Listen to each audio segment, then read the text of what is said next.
Salut à tous, bienvenue sur une nouvelle vidéo Ronin Knowledge et on est de nouveau ensemble avec Johnny. C'est le premier depuis un moment, on est tous les deux. Johnny vient de s'installer, on est dans sa nouvelle maison. On va avoir un studio sur place que vous n'avez pas encore vu mais qui va être super. Vous allez sans doute le voir évoluer avec nous en parallèle, donc on a hâte de vous montrer ça. Donc aujourd'hui, le sujet que Johnny m'a demandé de choisir, enfin il m'a demandé de choisir un sujet, donc j'ai choisi la méthodologie d'entraînement. Alors, je vais donner une méthodologie d'entraînement que je pense être assez bonne, que je suis en train d'expérimenter en ce moment. Et Johnny va me donner son avis sur ce qu'il en pense. Il n'a pas encore entendu. Et aussi si c'est applicable en MMA, en lutte ou dans d'autres modalités sportives, même en musculation ou quoi que ce soit. Donc, j'ai remarqué, moi, mon sujet de prédilection, c'est évidemment le jiu-jitsu, d'accord, et la lutte à livre, le combat au sol. Et donc, j'ai le format classique de cours dans ces sports, Johnny, c'est comme tu le sais, on s'échauffe pendant 10, 15, 20 minutes. Ouais, Ensuite, technique, 10, 15, 20 minutes. Et ensuite, on tourne, d'accord? ouais. Donc, le professeur monte une technique et ensuite, les élèves la répètent un petit moment et ensuite, ils tournent. C'est pas une méthode qui est nécessairement mauvaise, elle a donné des résultats, en tout cas, c'est mieux que rien, mais je pense que c'est une sorte de cadre qu'on nous impose depuis très longtemps ou qu'on s'impose nous-mêmes et qui est à nous-mêmes et qui est pas extrêmement efficace.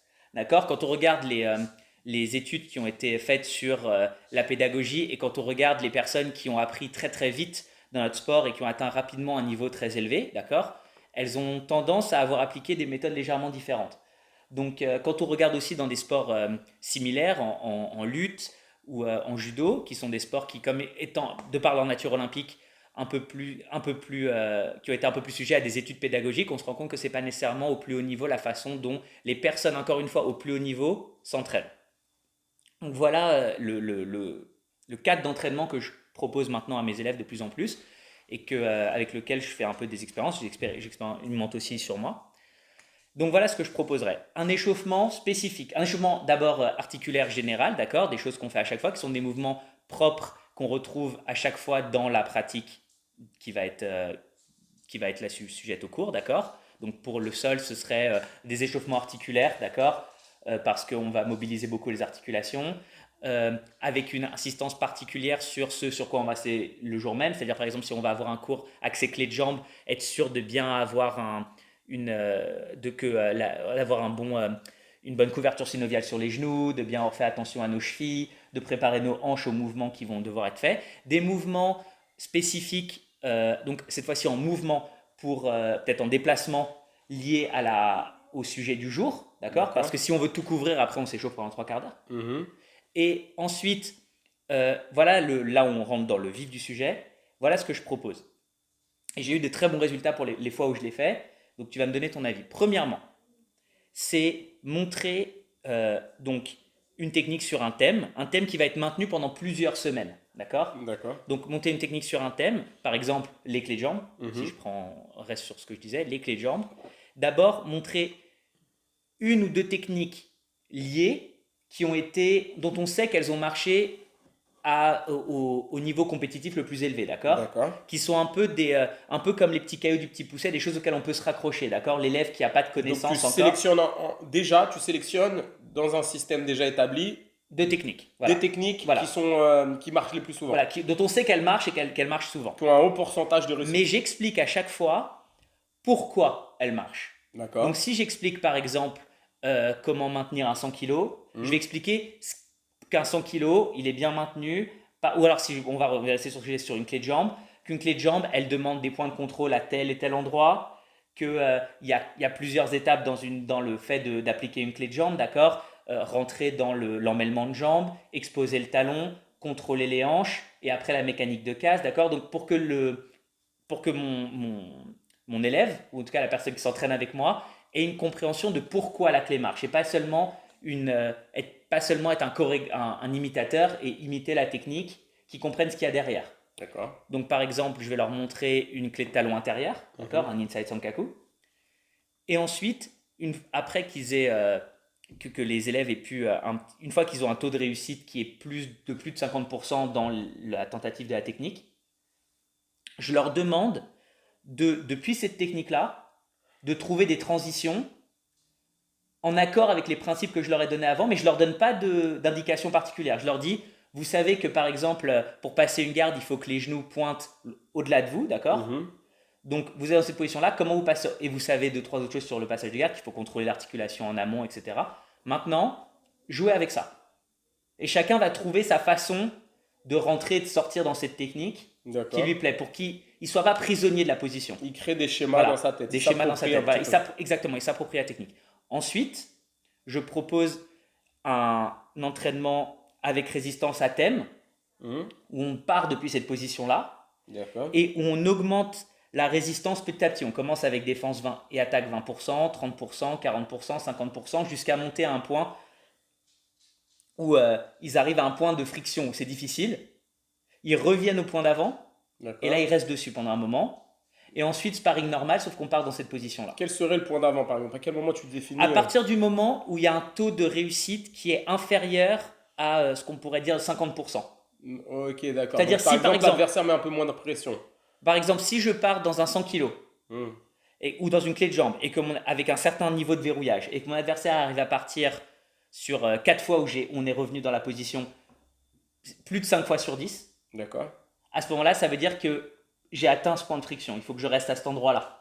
Parce que c'est D'accord. difficile, mais pas trop. S'il part 9 fois sur 10, Mhm. c'est que c'est trop dur. Je reviens un peu en arrière. Mais comment tu reviens en arrière? Comment Ben, tu... c'est-à-dire que par exemple, pour une clé de jambe, je partirai avec de moins en moins de contrôle ou de plus en plus verrouillé, moins en moins verrouillé. D'accord, ok. Et ou alors dire à l'adversaire moins de défense, plus de défense. Ou faire ce qu'on appelle easy in, enfin entrée facile, finalisation difficile, ou finalisation difficile, finalisation facile, entrée difficile. C'est-à-dire D'accord. c'est facile d'entrer dans la position, une fois que je suis rentré, mon adversaire me laisse la faire. Mhm, mhm, mhm. Ou l'inverse, l'adversaire me laisse pas rentrer, mais l'adversaire me laisse rentrer, mais une fois qu'il est rentré, me laisse pas la faire, d'accord? Défend. Tu vois ce que D'accord. je veux dire? Ouais, ouais, j'ai Donc, bien compris. et ensuite, après, Sparring sparring normal, mais on part dans des positions à thème liées à ce qu'on a fait. qui tourne autour de la Voilà. technique, soit en début, soit carrément Enfin pendant. voilà. Et donc pour résumer, échauffement spécifique, Mhm. technique algorithmique, c'est-à-dire ensuite appropriation heuristique de la technique, donc à D'accord. partir de principes, Improvisation, mais autour de la improvisation mais technique. autour de la technique. Ensuite, euh, travail à thème avec résistance modulable. D'accord. Et ensuite, travail semi à thème, c'est-à-dire travail de classique, mais tournant autour de la technique. D'accord. C'est-à-dire, on peut leur dire, si vous partez debout, cherchez la clé de jambe. Mhm. D'accord? Et là, c'est là que on va dire l'intégrité compte, c'est-à-dire chercher la technique. Volontairement. Ça, c'est Volontairement. vraiment intentionnel. D'accord. Voilà. Donc ça, c'est le nouveau, on va dire, schéma général de cours que je donne, et j'ai l'impression que les résultats sont meilleurs. Qu'est-ce que tu en penses? Ouais, je pense que c'est très très bien parce que euh, c'est vraiment intéressant parce que Juste, dernière chose, il y a une responsabilisation, en il y a fait. une responsabilisation et il y a aussi une conscientisation de l'intérêt de la technique, de pourquoi on arrive ici et de pourquoi on doit développer un système à partir de cette technique. Parce que la personne, tant qu'elle n'a pas expérimenté, qu'elle ne s'est pas sentie concernée, souvent elle n'en a rien à foutre. À part des gens qui ont une faculté d'abstraction, qui arrivent à comprendre pourquoi ça peut être intéressant. Mais pour une personne qui n'a pas d'expérience, qui a moins d'expérience, qui n'a pas été dans ce genre de situation, il peut voir que ah, ça c'est un schéma qui manque dans mon jeu. Ou ah, ça peut-être j'en aurai besoin plus tard dans mon jeu, donc c'est bien que je le commence maintenant. Et ça permet, il y a un autre point, cette méthode permet de faire appel aux différentes méthodes d'apprentissage, d'accord? Qui soient visuelles, auditives, kinesthésiques et par l'expérimentation. Et le Donc, jeu. et le jeu. Surtout le jeu. L'état d'esprit du jeu est l'état d'esprit primordial à l'apprentissage, je pense. Et un apprentissage adaptatif, c'est-à-dire un apprentissage qui va pas, c'est ce qui va créer un savoir qui va pouvoir être modulable en fonction que vous allez pouvoir facilement moduler en fonction des exigences de la compétition ou du sparring. Donc ça, c'est intéressant. Et en même temps, on pourrait résumer comme ça. Donc un échauffement spécifique, comme tu as dit. Ensuite, une mise en place, une explication de la technique. Comme une initiation, un début de technique. Ensuite, expérimentation pour que la personne comprenne d'elle-même comme si on voulait la connecter, elle, avec ses moyens ses modalités d'apprentissage. En expérimentant ça, on va pouvoir connecter le cours et ses modalités d'apprentissage pour ensuite tester, comme si Tout on à fait. synchronisait la personne sur le cours. Donc je trouve que c'est vraiment intéressant. En plus, si c'est fait de manière ludique, c'est-à-dire fluide, ah ok, bah, je vous montre la technique. Attendez maintenant, expérimentez. Bah, allez-y maintenant, sans trop de résistance, vous commencez puis progressivement, plus vous y arrivez, Mm. plus vous augmentez la résistance, ou plus vous partez avec une étape en moins, avec moins de contrôle. Et ensuite, maintenant, ok, sparring, mais vous êtes obligé de faire ça comme technique. Ça nous donne on gagne beaucoup de temps sur l'expérience et le nombre de fois qu'on arrive avec lesquels le nombre de fois qu'on va être confronté à la technique ou au scénario qui tourne autour de la C'est ça, technique c'est qu'en fait, on n'est pas que contre la scène, mais au scénario général. va être augmenté et donc on va pouvoir, on augmente nos chances de la placer en Mm. situation réelle puisqu'on aura sûrement vu toutes les possibilités qui peuvent tourner autour de la technique. Et celles qu'on n'a pas vues, elles vont souvent être très très proches et très similaires de celles qu'on a vues à l'entraînement. Donc moi je pense que c'est une excellente méthode. Si on Une, rajoute à ça ce que tu fais aussi avec les gars de la Hatch, tu leur envoies les vidéos pour qu'ils puissent les revoir et s'imaginer les faire, alors là c'est la fin une des des raisons haricots. pour laquelle je commence par d'abord montrer une technique, on va dire, un peu gravée dans la roche, avant de montrer Sniper.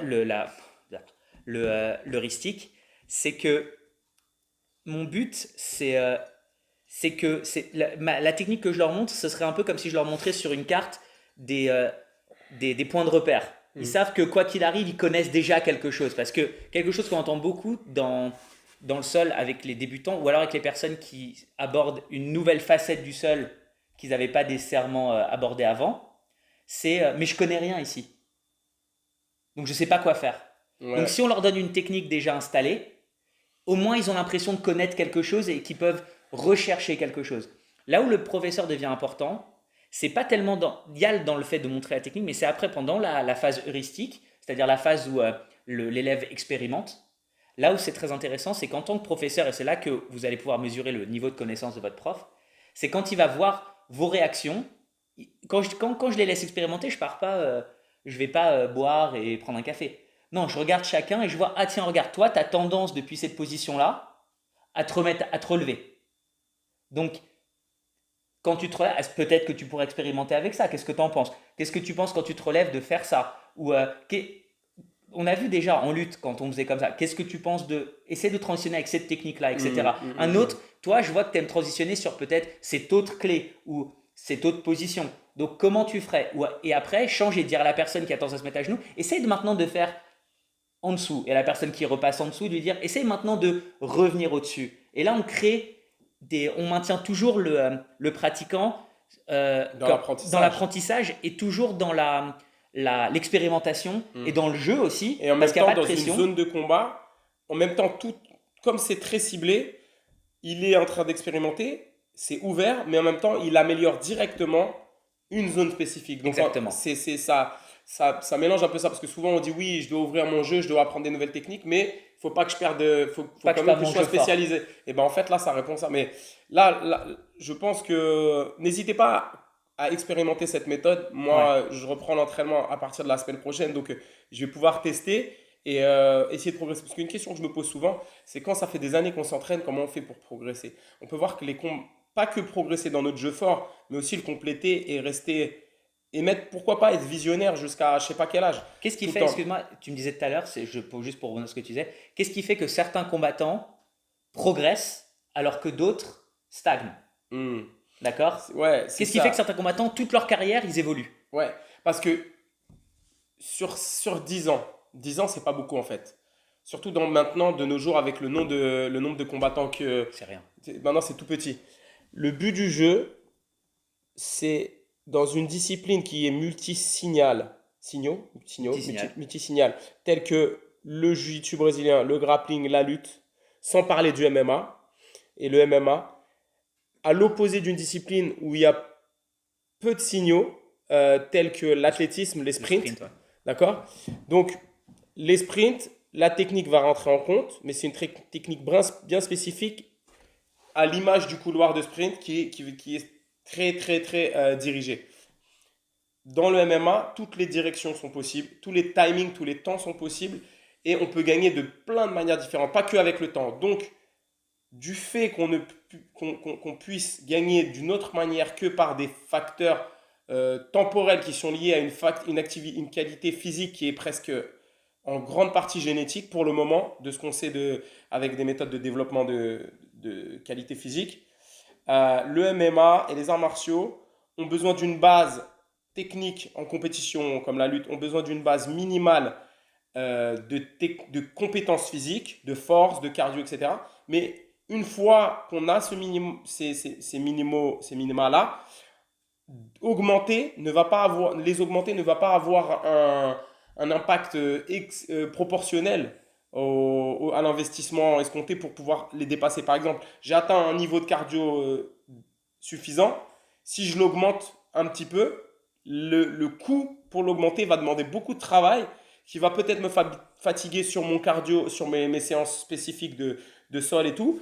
Et ce que je risque de gagner va augmenter un peu ma VO2 max, mais pas des tonnes. Par contre, si je peaufine ma technique et mon approche stratégique, il y a de fortes chances que très rapidement je progresse et je puisse imposer mon jeu, ma nouvelle technique, mon nouveau concept sur plein d'adversaires différents. D'accord? Donc, l'avantage est donné à une discipline où il y a plusieurs signaux, où il y a plein de signaux tels que le timing, le coup d'œil, le placement, les contrôles, la gestion du poids, la gestion de l'espace, tout ça. Les qualités cognitives et le QI de combat, le fighting IQ va être vraiment, vraiment important. Donc, on pourrait diviser le QI de combat de plusieurs manières différentes. Donc, pour moi, le choix de la bonne technique au bon moment et les bonnes introductions pour appliquer nos techniques un petit peu phares, nos spéciaux, ça, c'est du QI de combat. Parce qu'avec un adversaire, je vais devoir commencer d'une manière, avec un autre adversaire d'une autre manière, mettre un autre setup, un autre timing, etc. Et ça, le QI de combat et tout ce qui s'y rapproche et ce qui s'y rapporte, c'est ce qui fait vraiment la différence sur l'efficacité d'un combattant et sa durée de vie et le fait qu'il arrive à s'adapter à toutes les générations en tirant toujours son épingle du jeu. Ça, c'est vraiment important. Donc, je pense qu'avec cette méthode-là, tu développes les capacités qui sont vraiment importantes dans la performance dans un sport de combat qui est le grappling, le jiu-jitsu brésilien et aussi le MMA. Bah, le but, c'est ça en fait, c'est d'essayer de créer. Cette méthode que je vous propose, je l'expérimente, comme je l'ai dit, et beaucoup de gens. D'ailleurs, je salue au passage tous les gens que j'ai croisés depuis que la petite vidéo que j'ai faite où j'ai dit que j'étais blessé et comment gérer la blessure. Il y a plein de gens qui m'ont envoyé des messages en personne qui sont venus voir, qui me disent: Ah, j'ai vu que tu étais blessé, etc. Ça fait plaisir, c'est-à-dire que vous écoutez ce qu'on dit déjà. Donc, pendant cette blessure, on arrive au bout, là, on arrive à la fin. J'ai beaucoup réfléchi à ça, j'ai continué de donner des cours. Et je me suis rendu compte que c'était des méthodes qui marchaient bien. Elle n'est pas encore une fois, entièrement, c'est pas la fin de tout, d'accord? On continue d'expérimenter. Le but étant de ne pas se laisser. Il y a cette phrase que dit Nadia Aguilar qu'on aime bien de la méthode fonctionnelle pattern: il faut s'entraîner de façon consciente et pas juste habituelle. D'accord? Et je pense que c'est important de s'entraîner de façon d'avoir conscience de ce qu'on fait et de pourquoi on le fait, et pas juste de le faire parce qu'on a une habitude. Savoir s'imposer une routine, c'est bien, une discipline, c'est même génial, c'est excellent, c'est une qualité gigantesque, mais il faut aussi savoir la calibrer pour qu'elle réponde à nos besoins. Et ça peut être Et quotidiennement, il faut la quotidiennement. réévaluer et tester aussi, se faire confiance à nos propres sensations. Et Euh, ça peut être un besoin mental, c'est-à-dire se lever à 4 heures du matin pour aller courir sous la pluie froide, tous les jours, en disant je vais faire ça tous les jours pendant un mois. C'est aussi, c'est pas uniquement maquiner, hein, parce qu'il y a des jours où vous n'allez pas vouloir aller, donc là vous travaillez votre mental, hum, plus que votre physique en réalité. hum, hum, hum. Mais après, quand vous allez faire une préparation peut-être plus calibrée, vous allez savoir que vous allez avoir un potentiel de résistance mentale pour appliquer cette méthode plus important. Et trouver cet équilibre, tout le monde dit c'est hyper dur, je ne vais même pas utiliser le terme c'est dur, c'est aussi ça qui est, on va dire, c'est aussi ça qui est satisfaisant. C'est aussi là que vous pouvez progresser jusqu'à 90 ans. Il y a un point, et on pourra finir là-dessus. Ce qui est important pour moi et pour les sportifs, je pense, c'est qu'on arrête d'appeler un athlète. On n'est pas obligé, en fait, comme il dit Nadia Aguilar, on le recite encore, mais je trouve que c'est vraiment important. Ça casse un peu tous ces paradigmes qui font de l'athlète, il a un cardio exceptionnel, il a une vitesse exceptionnelle, une force exceptionnelle. Lui, c'est un athlète. Bah, pas forcément, parce qu'il peut avoir toutes ces qualités-là, mais si en combat, il ne replace pas ses techniques, il est athlétique, mais il n'est pas efficace. Ou le moment où il commence à les perdre parce qu'il a une blessure, et ça peut être une blessure pendant le combat, l'âge, Mm.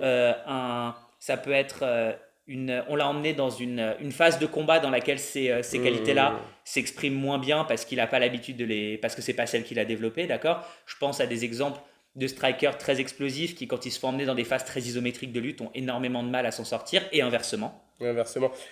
Il faut développer une méthode d'entraînement et s'entraîner de manière à ce que on n'ait pas besoin de qualités exceptionnelles athlétiques pour pouvoir réussir à gagner le combat. Si on s'entraîne comme ça ne veut pas dire qu'il ne faut pas le faire. Je ne dis Hmm. pas qu'il ne faut pas sauter et tout ça, c'est pas ça que je veux dire. Mais on ne doit pas avoir besoin de qualités exceptionnelles pour pouvoir gagner parce que le jour où on les a plus, ça devient problématique. Maintenant, avoir besoin de qualités, comme on peut voir des joueurs d'échecs ou des stratèges vieux et qui n'ont pas fait.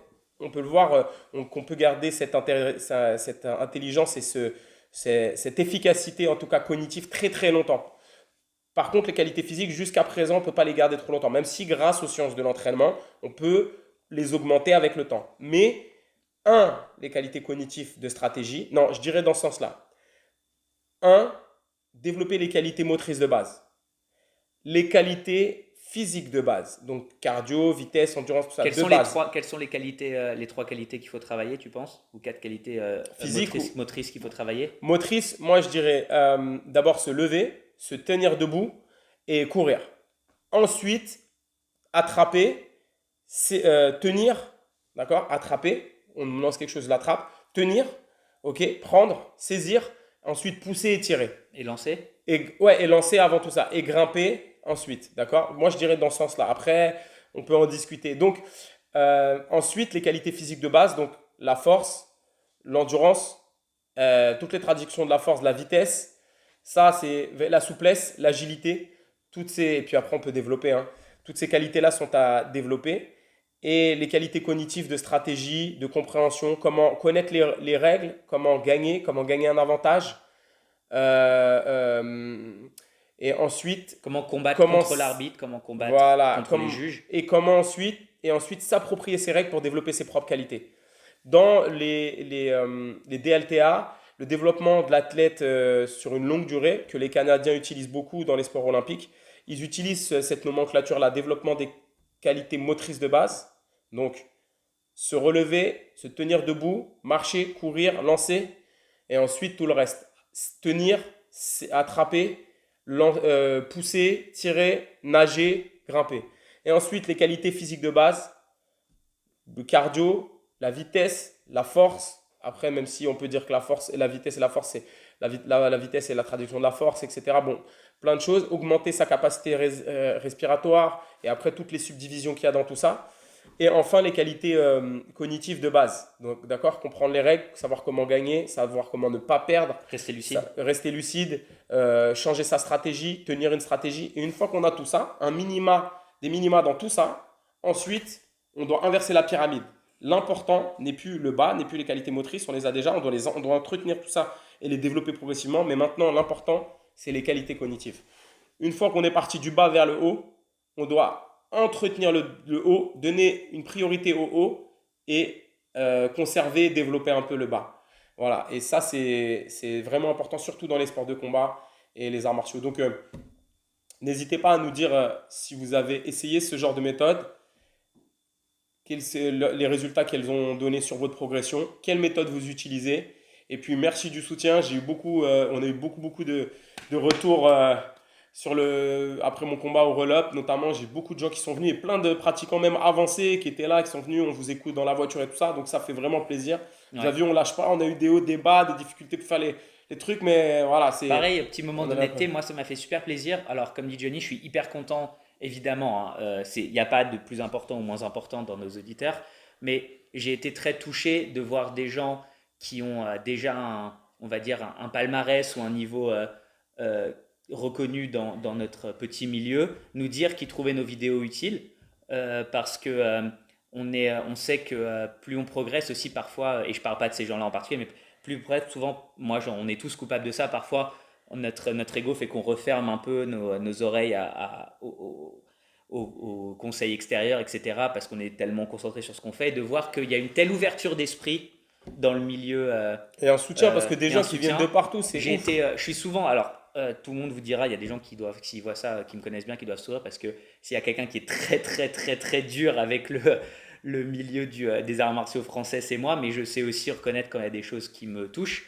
Donc merci beaucoup du soutien que vous avez eu. Je sais que sur YouTube, 200, 300 vues, ça fait pas grand-chose, mais c'est 200, sur un petit milieu comme ça, 200, 300 personnes qui tous viennent, nous envoient des petits SMS, nous envoient des messages sur Instagram, nous parlent en DM. Tous ces messages en DM, mettez-les en public si vous pouvez, d'accord, évidemment, pas si vous voulez que ça reste privé, mais pour que peut-être des personnes qui ont moins d'expérience puissent aussi profiter après De vos de questions, des vos questions, réponses. des réponses que vous allez apporter, et on sera très content de les diriger vers vous aussi. Donc merci beaucoup. Et on a une nouvelle aussi, on a commencé à lancer nos stages.